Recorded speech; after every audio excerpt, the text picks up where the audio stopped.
అంటే ఇలా కాంగ్రెస్ పాలన ఏంటంటే అక్రమ కేసులు బనాయించి ప్రతిపక్షాల మీద ఒత్తిడి పెట్టి కాంగ్రెస్ పార్టీలో చేర్చుకునే ప్రయత్నం చేస్తా ఉన్నారు.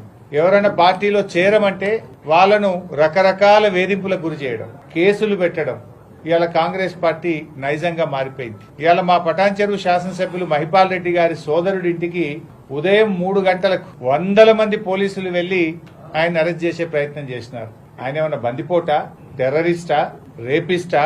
ఎందుకు 3 గంటల రాత్రి పోయి ఆయనను వందలాది మంది పోలీసులు పోయి అరెస్ట్ చేయాల్సిన అవసరం వచ్చింది? అంటే ఇది ఏంది? మీరు భయభ్రాంతులకు గురి చేసే ప్రయత్నం చేయడం.